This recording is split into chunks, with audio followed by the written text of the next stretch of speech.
90% पेक्षा जास्त आजार जे आहेत त्याच्यावर हे फायदेशीर आहेच असं मला वाटतंय.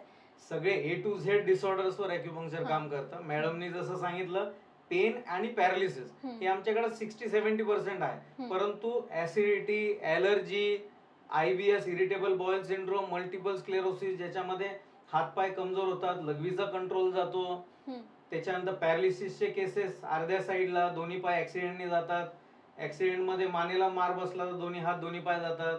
डोळ्याचे आता नेत्रविकार, ज्याला दृष्टी कमी झालेली त्याला डायरेक्ट सांगण्यात येतं की हे बरं होणार नाही, ज्याला कर्णबधिरता आली त्याला सांगण्यात येतं की हे बरं होणार नाही. शेवटी कानाची मशीन आणि दुसरं काही करता येत नाही. तर ॲक्युपंक्चर कमी वयामध्ये जर तुम्हाला असेल झालेलं नेत्रविकार किंवा कर्णबधिरपणा, तर त्याच्यामध्ये एक्सलंट रिझल्ट येतात. कोणाला कानामध्ये शिट्टी वाजते त्याला पण एक्सलंट रिझल्ट येतात. फक्त एकच मी सांगेल की रुग्णांना लवकरात लवकर यावं लागतं इनिशिएट स्टेजला. कारण की जर तुम्ही उशीर केला तर कुठल्याही मेंदूची स्नायू असो किंवा मग किडनीची असो किंवा हार्टची असो, ती कमकुवत पडते. ती कमकुवत झाल्यानंतर तुम्ही 2-5 वर्षांनी आला तरी मी उपचार देऊ शकेल, परंतु त्याच्यात लिमिटेशन येतील, कारण की ते देवाने दिलेलं अवयव तुमचं कमजोर झालेलं आहे. पण तुम्ही लवकरात लवकर आलात तर तो कमजोर नसतो, तर त्याला सूज असते, ती आटोक्यात आणली तर तो अवयव जास्तीत जास्त लवकर बरा होण्याची म्हणजे ते अधिक त्याचे प्रमाण असतो. अगदीच अगदीच. तर डॉक्टर नीता, मला आता हा प्रश्न विचारायचा आहे की आता सगळ्यांना माहिती आहे की ॲक्युपंक्चर म्हणजे सुई टोचतात. तर ते सुई टोचताना किती म्हणजे ऑब्व्हियसली थोडंफार दुखेल, पण किती दुखतं? ॲक्च्युली ॲक्युपंक्चरची ही जी सुई आहे ती एकदम पेनलेस आहे.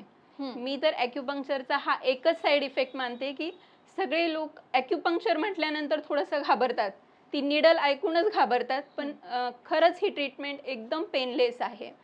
ही जी निडल आहे ती ॲलोपॅथी निडलपेक्षा खूप बारीक आहे. साधारणतः 3 ते 4 ॲक्युपंक्चरच्या निडल मिळून एक ॲलोपॅथीची निडल बनते.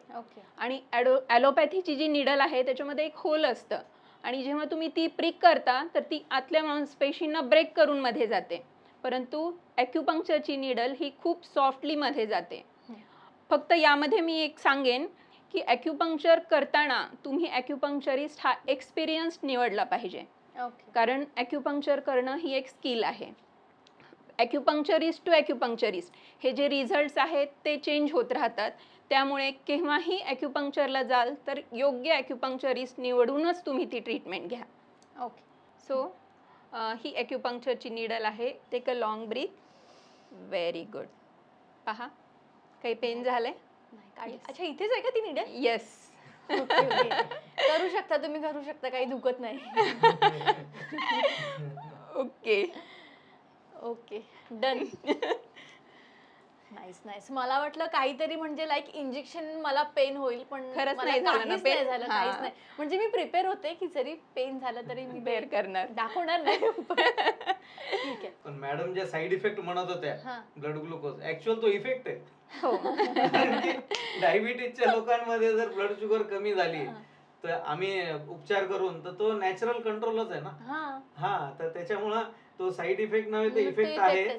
आणि फक्त आपल्याला काहीतरी खाऊन यायचं उपचारासाठी, बाकी काही नाही. आमच्याकडे पेशंट डायबिटीजचे असो का बाकी स्लिप डिश असो, एकटे येतात एकटे जातात. असं नाहीये की उपचारासाठी कोणाला सोबत घ्यायला यायला लागतं. लोक लोकलनी मुंबईमध्ये बिंदास येतात जातात, तो काही प्रॉब्लेम नाही आहे. आणि आपण ॲक्युपंक्चर आणि ॲक्युप्रेशर, ॲक्युपंक्चर म्हणजे निडल लावायची पॉइंट्सला, आणि ॲक्युप्रेशर म्हणजे त्याच पॉइंटला आपण बोटाने दाब द्यायचा. जसं आपण काही ॲक्युप्रेशरचे पॉइंट पटपट जाणूया. हा अंगठा आणि ही तर्जनी याच्यामध्ये जो माऊस आहे, असं केल्यानंतर जो उंचवटा येतो त्याचा सेंटर हा डोकेदुखीसाठी पॉइंट आहे. ठीक आहे. इथे 2-3 मिनिटं प्रेशर दिल्याने डोकेदुखी कमी होण्यास मदत होते.